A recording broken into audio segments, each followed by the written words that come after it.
Je suis à House of Glory depuis 2011. J'ai été invité par un de mes amis.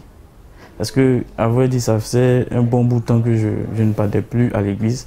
Bon, je ne me sentais pas trop à l'aise en fait, là où je partais précédemment. Il m'a dit, ce dimanche, je vais à l'église. Et je lui ai dit, ça fait longtemps que je n'ai pas mis pied à l'église. Donc ça tombe bien, j'ai bien envie d'aller à l'église aujourd'hui. Et c'est comme ça que nous sommes arrivés à House of Glory, qui était avant Rivers of Eden Ministry. J'ai été impacté par le message de l'homme de Dieu. Je me suis senti à l'aise, j'ai retrouvé beaucoup de choses en fait, émotionnellement parlant. Donc je me suis dit, mais bon, je vais quand même continuer à venir dans cette église. Le dimanche qui suivait, c'est-à-dire la deuxième fois que je mettais les pieds dans cette église, l'homme de Dieu a prêché sur le temps. Et il avait dit que les hommes subissaient le temps. Et que c'était le contraire qui devait être fait. C'est le temps qui devait suivre. On devait être maître du temps et non pas le temps qui est maître de nous. J'ai doté ma femme en 2013. Donc depuis ce temps, chose normale, hein, on cherchait à avoir des enfants. Mais bon, ça ne venait pas. On a essayé ça. Souvent, elle prend la grossesse, après ça tombe. En tout cas, ça ne restait pas en fait. À ce niveau-là, nous sommes retournés aller voir le serviteur de Dieu, Jacob Tété, qui nous a donné comme directive de faire le mariage légal. J'ai accepté. Le mariage s'est fait en 2017. C'est pas l'utérus, c'était bicorne. Je suis allée à l'hôpital voir un gynéco qui m'a demandé une échographie. Lorsque j'ai commencé à faire les échographies, d'abord, la première échographie me disait que j'avais un utérus bicorne, c'est-à-dire l'utérus était en forme de cœur. Donc, ou bien le bébé vient, il va, c'est-à-dire des fausses couches, ou bien il n'arrive pas à terme. En 2013, avec les prières de l'apôtre Jacob Tété et de son épouse, en 2015, nous sommes allés faire une autre échographie. On nous a dit que l'utérus était antéversé. Le médecin demande à ce qu'on fasse une autre échographie. On fait l'échographie et ici l'échographie me dit que j'ai un utérus antéversé. L'utérus est centré, mais c'était incliné. C'est-à-dire que l'utérus n'est plus en forme de cœur, mais c'est renversé. On a demandé si on pouvait concevoir. Là, le médecin nous a dit que, vu la position de l'utérus, le spermatozoïde ne pouvait pas converger vers l'ovule pour féconder, pour ensuite migrer vers l'utérus, parce que le trajet allait épuiser le spermatozoïde. Il y a eu un programme en octobre 2017 et papa a appelé devant toutes les femmes qui prenaient des grossesses qui ne restaient pas, faisaient des fausses couches. Et vraiment ce jour-là, quand papa était en train de prophétiser, sur l'ancien site, il y avait beaucoup de colombes. Ce jour-là, les colombes étaient en train de battre des ailes. Et papa a dit, l'église était en tout cas en train de glorifier Dieu, tout ça. Tu prends ton cesse et ça tombe. Le fruit qui est dans ta main là. The fruit of the womb. Le ventre là. La grossesse, on appelle ça le fruit des entrailles. Le fruit des entrailles. Quand tu prends, ça tombe. C'est-à-dire ton fruit ne peut pas rester.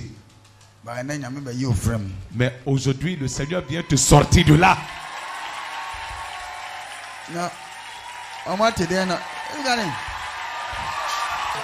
Est-ce que tu peux acclamer le Seigneur Jésus? Alléluia! Même les colombes sont en train de faire le ministère à cause de toi.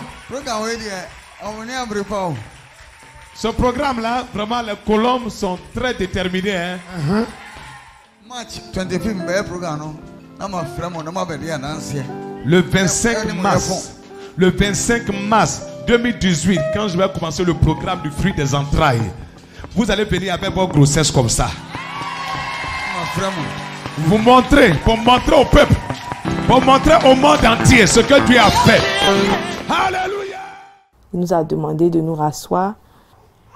Le samedi, j'ai une de mes connaissances qui m'appelle, qui me dit voilà, tu sais que je vais bientôt avoir un enfant et j'ai rien prévu pour l'enfant.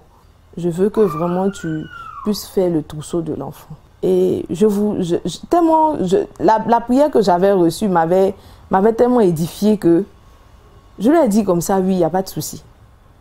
Et le dimanche, après la clôture de ce programme, moi et mon mari, nous sommes allés faire le trousseau de l'enfant. C'était le dimanche 29 octobre. Et lorsque nous avons fait le trousseau, nous avons remis ce trousseau-là au père. En novembre, à la même date, le 29 novembre 2017, j'étais au bureau en train de me restaurer et avec mes collègues. Et là, il y a un de mes collègues qui me dit, mais toi, tu commences à manger un peu trop. Hein. Est-ce que tu n'es pas enceinte? Il faut dire que j'avais pas de signe. J'avais pas de signe. Et lorsqu'il a dit ça, les collègues ont commencé à rire. Quand il est parti, ça m'a fait un tic. Je dis, mais attends, je mange un peu trop, c'est vrai. Est-ce que je ne suis pas malade?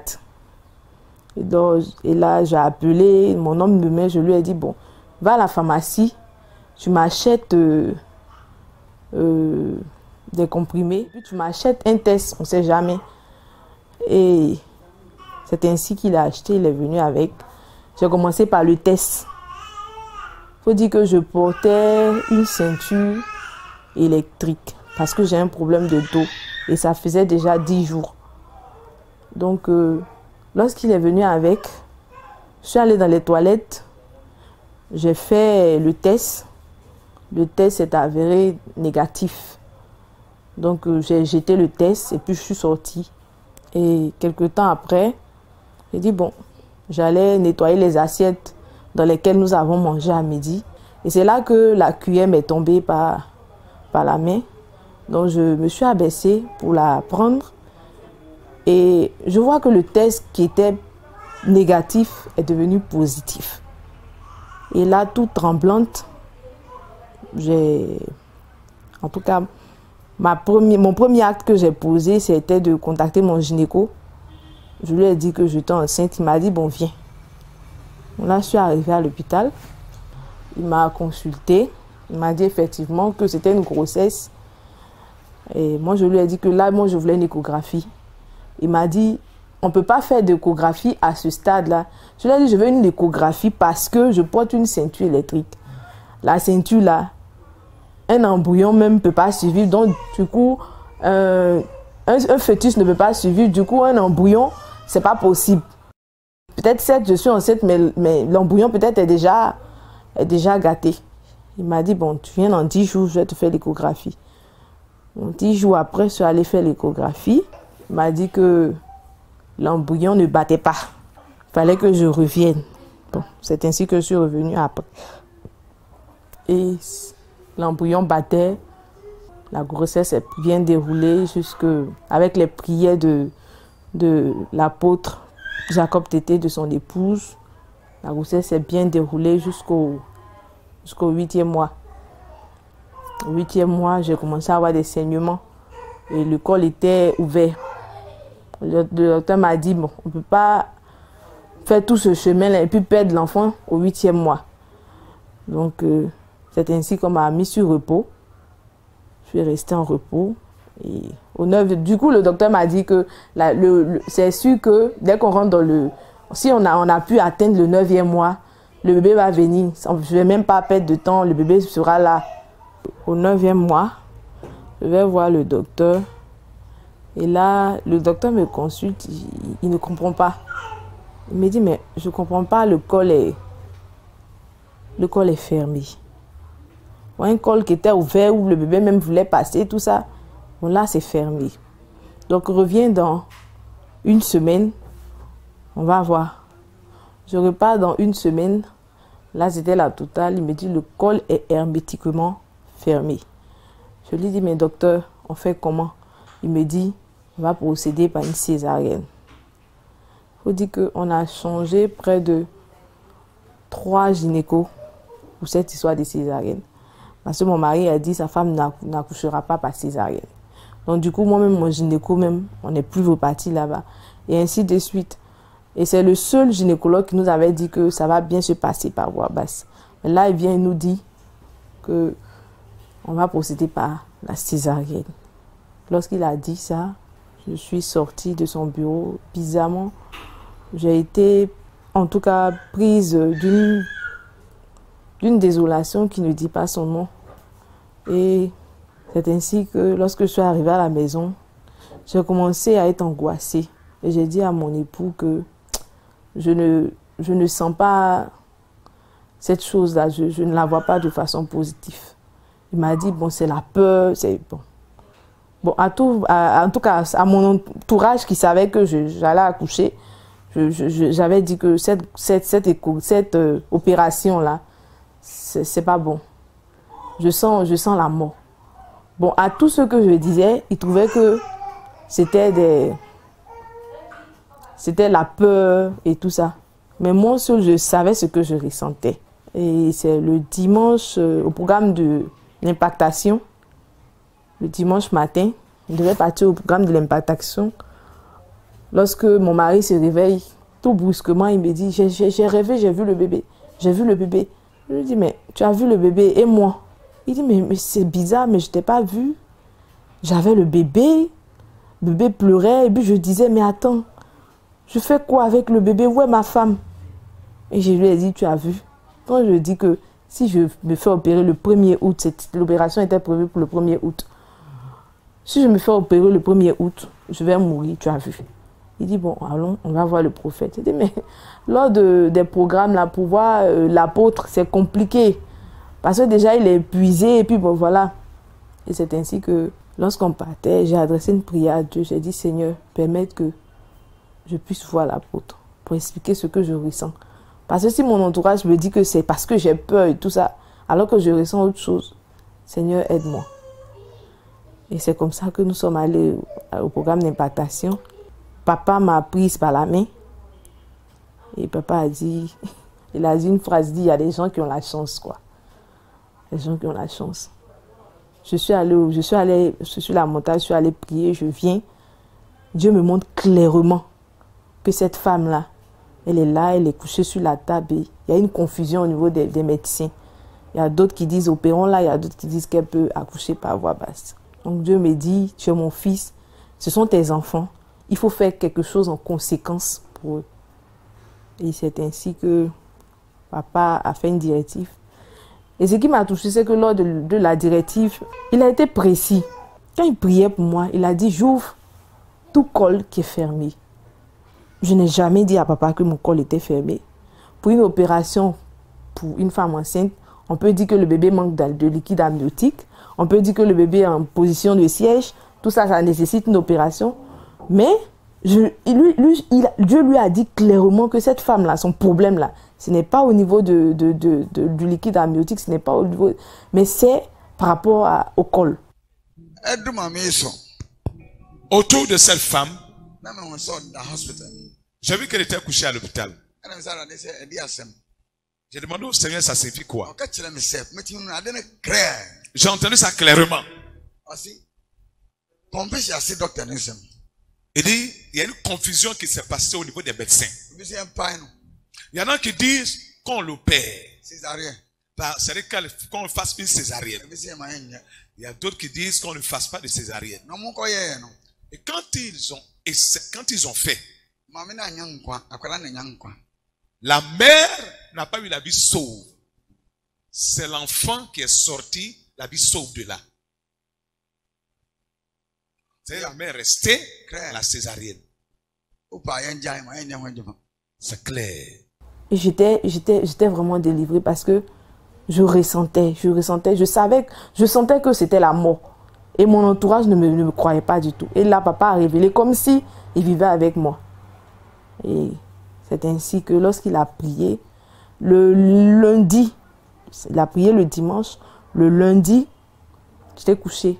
J'ai ma tante qui est sage-femme majeure au CHU de Treichville. Je ne suis jamais allée la voir. Et j'étais là, je dis, mais attends, pourquoi pas ne pas l'appeler? Et j'étais là, je disais, mais depuis que je suis enceinte, je ne l'ai pas contactée, est-ce qu'elle ne va pas se fâcher? Et là, je l'appelle. Dès que je l'appelais, elle m'a dit, mais ma fille, ta voix ne me plaît pas, qu'est-ce qui se passe? Je lui ai dit, maman, je suis enceinte. Elle dit, oui, je sais que voilà, je dois accoucher, mais le médecin dit qu'il me césarise après demain, 1er août, mercredi 1er août à 6 h. Elle dit, oui, et alors, je dis, moi, je ne veux pas de cette opération. Elle dit, mais si le médecin dit, va te césariser, c'est pour ton bien. J'ai dit, ce n'est pas pour mon bien. Elle dit, bon, tu fais quoi? J'ai dit, je suis là, je suis couchée. Elle dit, viens au CHU. J'ai dit, ok, j'ai compris. Donc, j'ai appelé mon époux. Je dis, voilà, j'ai appelé Tanti, voilà ce qui se passe. Il me dit, il faut partir la voir. J'ai dit, mais déjà, elle me dit que c'est pour mon bien. Donc, du coup, elle ne va pas me dire autre chose. Il dit, il faut partir quand même. Donc, je monte dans un véhicule et puis j'arrive au CHU de Treichville. Dès que j'arrive, elle me fait rentrer en salle et elle s'absente quelques minutes. Elle va prendre un professeur et puis une autre sage-femme qui s'occupe des cas difficiles au niveau du CHU de Treichville. Les trois entrent dans son bureau, puis elle ferme la porte. Elle dit, couche-toi, on va te consulter. J'ai dit, toutes ces personnes-là? Elle dit, oui. Alors le professeur s'avance, elle me consulte, elle dit, mais attends, qu'est-ce qui se passe? Il faut dire que le médecin, en remplissant mon carnet, il a déjà mis tout ce qu'il devait mettre. On doit la césariser, le pichop n'est pas bon, tout ça. Donc elle a demandé à ce que je cache mon carnet. J'ai dit, mais je vais montrer ça à tes camarades que tu t'en vas appeler là. Elle m'a dit, non, je ne veux pas qu'elle voie le carnet. Et j'ai rangé le carnet. Et le professeur me regarde, elle me dit, mais la femme a raison. Attends, ils vont la césariser, pourquoi? Le bébé est là. Le corps est effacé. Alors que je suis partie jeudi à la visite chez mon gynéco, c'était le jeudi qui précédait. Et le corps était hermétiquement fermé. Du coup, la prière de l'apôtre avait été, en tout cas, exaucée. Elle m'a dit que le bébé est là. Bon, ainsi de suite, tout est m'ont vu. Et elle leur a dit de me donner des délais. Bon, le professeur m'a donné un délai d'1 semaine. Et celle qui s'occupe des cas difficiles m'a dit, elle dit, moi je lui donne jusqu'à vendredi. Jeudi ou vendredi. On était lundi.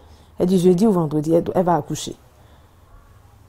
C'est comme ça que je suis rentrée à la maison. Et j'ai appelé mon époux, je lui ai dit, est-ce que tu sais que mon col est ouvert? Papa a prié, mon col est ouvert. Et vraiment, quand il est venu, on a béni le nom de Dieu. Alors, lundi, mardi, il y avait un autre programme à House of Glory. Et chaque soir, j'allais au programme. Et je venais avec monsieur et madame Pyros, ils partaient me déposer et puis venaient me chercher. Alors, le mercredi, je n'ai pas pu partir tôt. Et j'empruntais un véhicule. Je suis arrivée au niveau de 9 kilos. Alors j'arrive là, il est 18h30. De 18h30 jusqu'à 19h30, je suis arrêtée, je ne gagne pas de véhicule. Et là, j'appelle mon époux, il me dit, ma chérie, il faut rentrer. Je dis, mais moi, je ne peux pas rentrer. Moi, je veux partir. Il dit, bon, tu ne gagnes pas de véhicule, rentre. Le jour-là, j'avais vraiment envie de partir. Je ne savais pas ce qui m'animait, mais j'avais vraiment envie de partir. Et là, un véhicule en commun qui gare, une dame qui descend, vraiment, je ne sais pas, une dame qui descend. Elle dit, madame, monte. Je dis, mais madame, vous allez à Bingerville, non? Elle dit, moi, je vais attendre à ta place, il faut monter, tu vas partir. Et quand je partais, elle dit, j'espère que ton bébé va me ressembler. La dame était métisse. Et je suis montée dans le véhicule. Je suis arrivée au carrefour Fékessé, je suis descendue. J'ai emprunté un autre véhicule pour aller maintenant au niveau de la tente. Et là, en pleine route, il était déjà 20 h. En pleine route, le taximètre me dit, madame, descends. Je dis, mais tu vois mon ventre, de descendre dans le noir là? Il dit, oui, descends de mon véhicule. Ils étaient 3 personnes à bord. Et il m'a fait descendre. J'ai commencé à pleurer. J'ai dit, mais attends, je vais partir à l'église. Et puis on me descend, moi, une femme enceinte dans le noir ici. Et de loin, je voyais la lumière de l'église. Mais là, j'étais encore dans le noir là. J'étais seule sur la route. Voilà un véhicule qui venait, un taxi-compteur qui venait dans le sens inverse, qui se retournait. Je voulais monter, puis la voix me dit, marche, il ne t'arrivera rien. Et j'ai commencé à courir. Je suis arrivée à l'église. Dès que j'ai dépassé le seuil de l'église, j'ai rencontré le pasteur Véronique qui m'a dit, mais madame, les parents te cherchent. J'ai dit, comment ça? Les parents te cherchent. Depuis les parents te cherchent. J'ai dit, mais je ne comprends pas. Elle dit, après le culte, tu ne bouges pas, les parents te cherchent. Et j'ai fini le culte. Et j'ai attendu. Papa m'a reçu, il m'a dit, assieds-toi sur ma chaise. C'était mercredi 1er août. Le jour où je devais me faire opérer. Parce que j'ai appelé le médecin, je lui avais dit que mon époux m'avait appelé d'urgence sur Boaké. Donc je ne pouvais pas me rendre au bilan préopératoire. Donc que peut-être que c'est jusqu'à samedi que j'allais être là. Puisque le médecin m'avait dit qu'il voyageait vendredi. Donc il lui a dit c'est jusqu'à samedi que je serai là. Il dit bon, moi j'ai déjà une autre équipe qui pourra t'opérer si je ne suis pas là. Mais pourquoi ce monsieur-là me tient à m'opérer comme ça? Donc du coup, je suis arrivée à l'église. Papa m'a dit de m'asseoir sur sa chaise et m'a dit, l'enfant va bien descendre, tu as compris? Ne t'inquiète de rien. C'est pour bien positionner l'enfant. J'ai fait 45 à 1 heure de temps assis sur sa chaise. Et après, papa et vraiment le corps pastoral, ils ont prié pour moi. Et puis, je suis rentrée. Ça faisait, durant toute ma grossesse, j'avais l'insomnie. Et je n'arrivais plus à manger au 9e mois. Je n'arrivais pas à manger. Mais ce soir-là, j'ai mangé convenablement bien. Et je suis allée me coucher. Ce jour-là aussi, j'ai bien dormi. Le jeudi qui suivait, le mercredi, la prière a été faite. Le jeudi matin, je me suis réveillée avec des douleurs pas possibles, des contractions. Et mon mari devait aller en mission. Il m'a dit, est-ce que ça va? J'ai dit, ça va bien, alors que j'avais des contractions déjà. Et il est parti. Après, sa soeur est venue rester avec moi le temps qu'il revienne. Et c'est ainsi que toute la journée, j'avais des contractions. J'ai géré, je faisais comme si rien n'était. Jusqu'à 19 h. Les saignements ont commencé à être abondants. Et les contractions vraiment fortes. Mais ma belle-sœur ne savait rien. J'étais là, je gérais. Jusqu'à 20 h, 21 h, je faisais des allers-retours au niveau des toilettes. Et c'est là que ma belle-sœur, elle m'a suivie. Elle a vu que je saignais. Elle m'a dit, mais tu saignes depuis. Donc tu saignes depuis, tu me dis pas. Mais c'est dangereux. Je lui ai dit, oh laisse. Papa m'a dit que je vais accoucher comme les femmes hébreux. Donc après toi, tu vas me faire accoucher. Elle dit, moi je ne suis pas sage-femme, on va partir à l'hôpital. Du coup, on était là, on a tourné. Elle était paniquée, elle pleurait. Elle dit, mais qu'est-ce que tu entends de me faire comme ça? Je ne suis pas un enfant, tu es sur le point d'accoucher. Elle dit, moi, tant que je n'ai pas vu la tête de l'enfant qui sort là, je ne vais pas. Elle dit, mais si la tête de l'enfant sort, comment tu pourras marcher? Je dis, ça, c'est pas mon problème.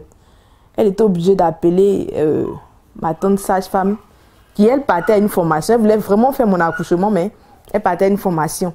Ce même jeudi là, elle était là-bas, elle appelait, elle dit vraiment, ce qui se passe ici là, c'est pas bon. Voilà ce que ta fille a. Elle refuse carrément même qu'on aille à l'hôpital. faut dire que j'avais vraiment peur. J'avais vraiment peur.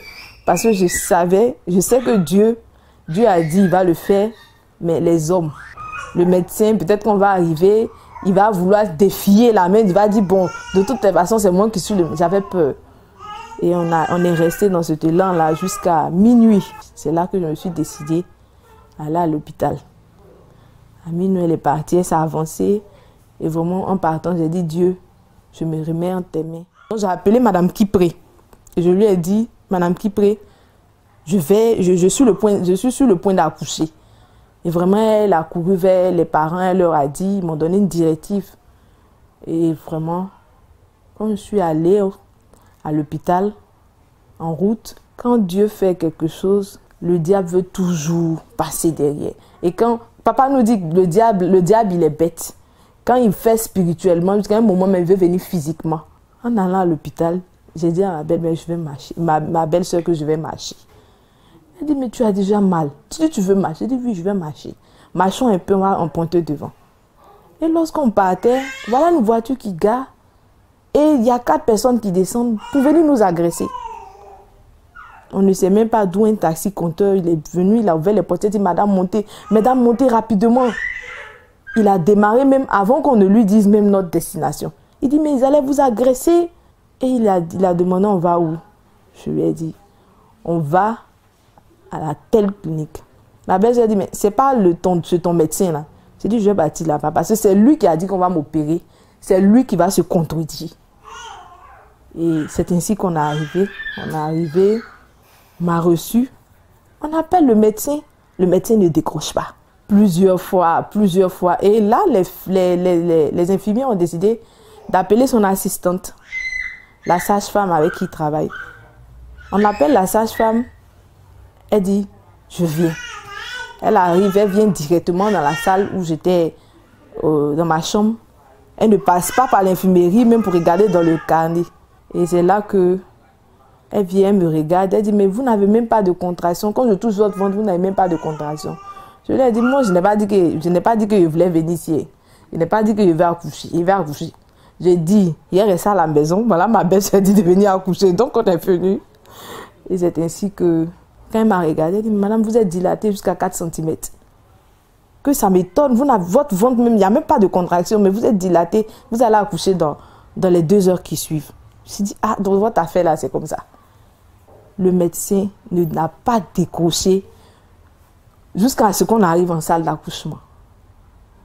Et pendant que la tête du bébé était vraiment engagée, le téléphone sonne, c'est le médecin qui appelle. J'étais couché, il dit, oh, mais lui là, il vient faire quoi ici? Ça là, même la tête de l'enfant, il va venir dire quand même, on a qu'à m'opérer. On ne sait jamais. Donc le médecin arrive, il dit, Madame Kwaku, c'est vous. La patience est un chemin d'or. Il me regarde, il dit, Madame Kwaku. Bon, après on va régler ça. Parce que je lui avais dit que j'étais à Boaké. C'était la veille qu'on devait m'opérer, le mercredi 1er août. Et le jeudi 2 août, j'étais en train d'accoucher. Et il est venu par la grâce de Dieu. Il est arrivé au dernier moment. Le bébé est sorti, tout ça. Et puis bon, tout s'est bien passé jusqu'à présent, par la grâce de Dieu.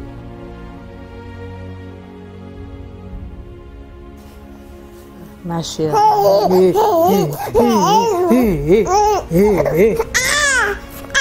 Voilà. Ok. Oui, ma chérie. Vraiment, c'est un bonheur. C'est un bonheur. Je ne me lasse jamais de la regarder parce que quand Dieu te fait cette grâce-là, on a attendu pendant 4 ans. Après 4 ans d'attente, après 4 ans de moquerie, je profite de l'occasion pour inviter tous les couples désireux d'avoir un bébé, de venir à la tente de House of Glory, située à Benjerville, Carrefour Fékessé.